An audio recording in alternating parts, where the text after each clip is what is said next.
So I am Dr. Joy Buolamwini, founder of the Algorithmic Justice League. I wear many different hats, whether it's a model, spokesperson, former athlete, my recent one, debut author. And I really started my journey with a love for computer science and a love of robotics. So here you see me here at Georgia Tech. There might be some yellow jackets in the house. And that environment really fostered my interest in computer science and made me feel like I could really be a part of this field, even if I didn't necessarily look like the usual suspects. And I was so fortunate to meet mentors like Dr. Karen Adams, who helped me successfully apply for a bunch of fellowships, and some of them worked out. And so I had the opportunity to be in Zambia teaching youth how to code, while also skateboarding with locals, bebopping, and that kind of thing, before heading over to the UK, where I got to be a pole vaulter again and also learn different weird Oxford traditions. Happy to tell you about them. And then I came back to the US feeling more American than ever and had the opportunity to go to MIT for a few degrees.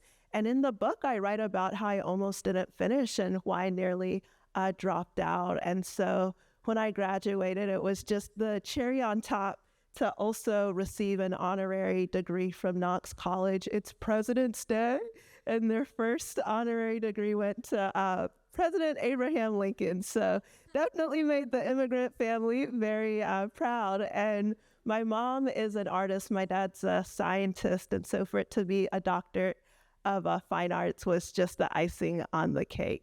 And so all this to say, my other hat is poet of code. So now it kind of makes sense why I have both of those worlds together.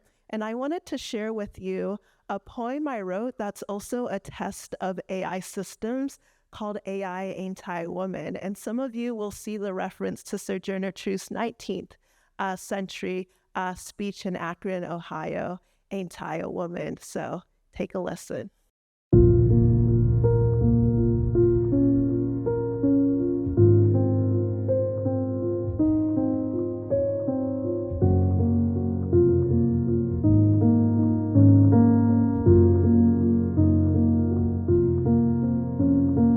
My heart smiles as I bask in their legacies, knowing their lives have altered many destinies. In her eyes, I see my mother's poise.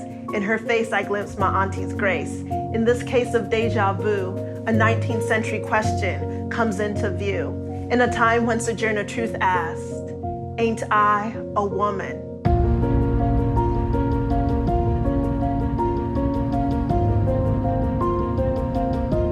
Today we pose this question to new powers, making bets on artificial intelligence, hope towers.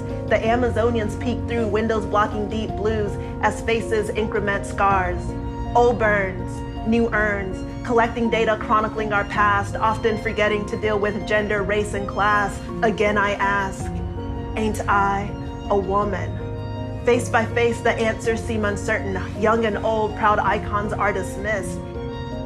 Can machines ever see my queens as I view them? Can machines ever see our grandmothers as we knew them? Ida B. Wells, data science pioneer, hanging facts, stacking stats on the lynching of humanity, teaching truths hidden in data, each entry and omission, a person worthy of respect. Shirley Chisholm, unbought and unbossed, the first Black Congresswoman, but not the first to be misunderstood by machines well-versed in data-driven mistakes. Michelle Obama, unabashed and unafraid to wear her crown of history, yet her crown seems a mystery to systems unsure of her hair.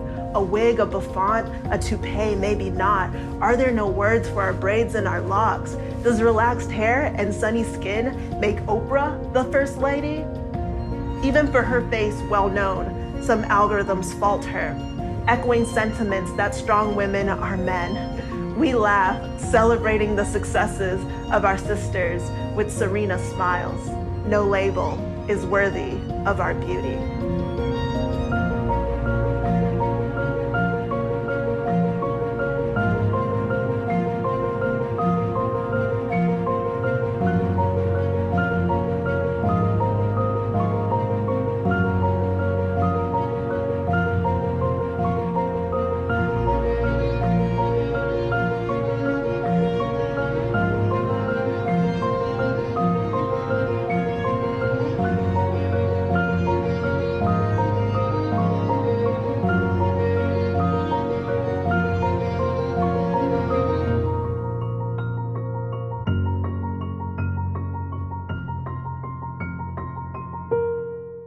So what we see here in the poem AI Ain't I a Woman is a reflection of something I call the coded gaze. And it is like the male gaze or the white gaze, actually a term that's around power.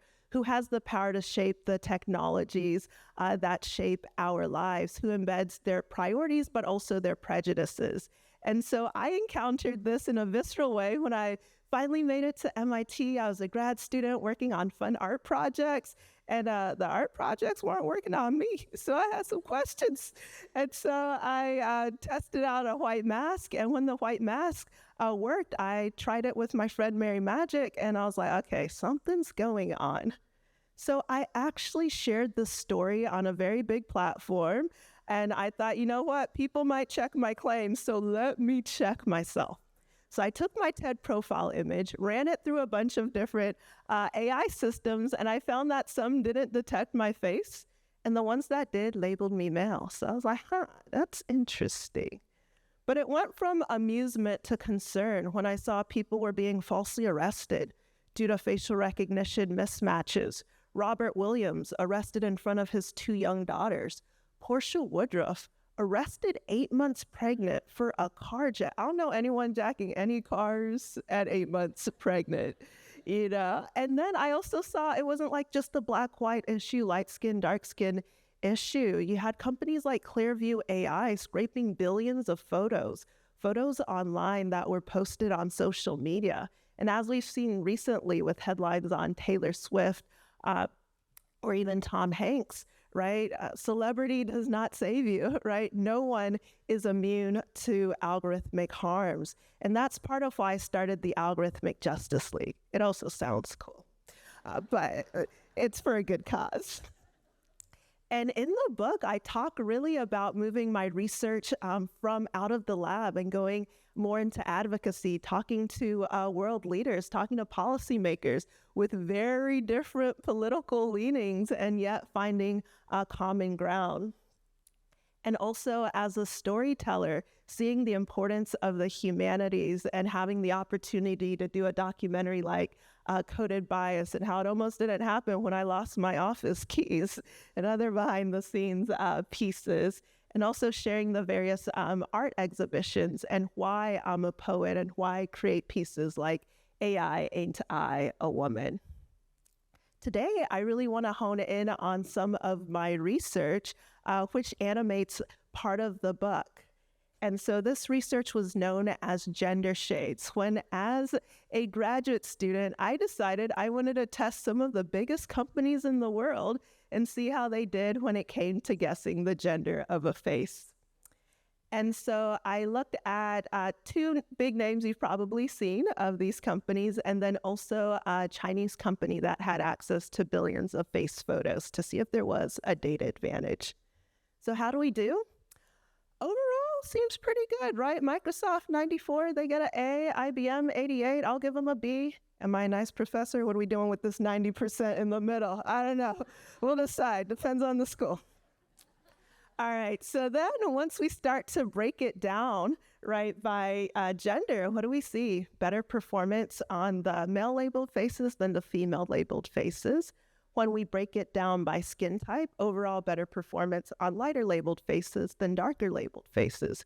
But then we went deeper, right? So we do the analysis by both gender and skin type. And for Microsoft, we actually saw perfection was possible. One group in particular, okay, a lot of males out here. Darker females, not so much, closer to 80%. These were the good results. When we moved to Face++, a company in China maybe had the data advantage, billions of photos. We actually see the best performance was on darker males. And so it's so important that we really look at the data when it comes to AI systems we're considering, because we can't just assume one story. And then when we look at IBM, more of a similar path to what we saw with Microsoft. So after I did this study as a grad student, I thought, you know what, the companies might want to know. So I shared the results with them before publishing the paper officially. And I got a number of responses. One was no response. You on your own. Good luck, right? Another response was, yeah, we knew about the problem. Thanks for it anyways. And so Microsoft actually worked on their system, said that they had improved it. And so that day I decided to test another photo of myself. You see here, I am labeled male and 50. I have not yet made that milestone. I hope to one day.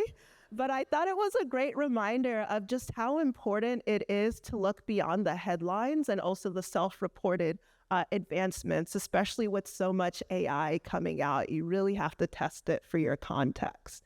IBM said, look, we're going to release a new version. And they did it before the paper came out. So I actually shared what they had done. But being the scientist I am, I checked their claims. So we did a follow-up study. And in that follow-up study, we did see improvement along the lines of what they had recorded, but our methods were a bit different. So for the darker ladies, it was not quite as much improvement, but it was overall the trajectory they had indicated. What really surprised me was we decided to throw Amazon in there. Why not? And Amazon was doing what their peers were the year before, even though this paper had been out for quite some time. So per usual, we let the companies know. And this time, the response was a little harder. And I thought maybe might makes right, because what power did I have as a graduate student going up against one of the most powerful companies in the world? And so I write about this experience in the book, and it really being a low point for me, wondering if it was worth speaking up about the research that I was doing. Thankfully, I was really fortunate that I had allies in the research community, allies like Joshua, who's a Turing Prize winner, basically our Nobel Prize for computer science, allies like Anima, who was a former AI chief scientist at Amazon, just brilliant people. She's at Caltech, and to have her and so many other researchers, even some in Seattle as well, come and support the research was really important, because it was a way of saying this kind of work matters. And finally, the companies did eventually come around. All of the US-based companies we looked at were walking back from facial recognition technologies in different ways. And even Amazon came around, and so they learned a thing or two from the book as well. And so I really wrote the book to encourage anyone who has a face to remember that you have a place in this conversation about AI, because it's shaping our lives right now. And I also wrote it to talk about the importance of art and storytelling, going back to being a poet of code. And so I hope to continue the conversation with all of you and see you outside. Thank you.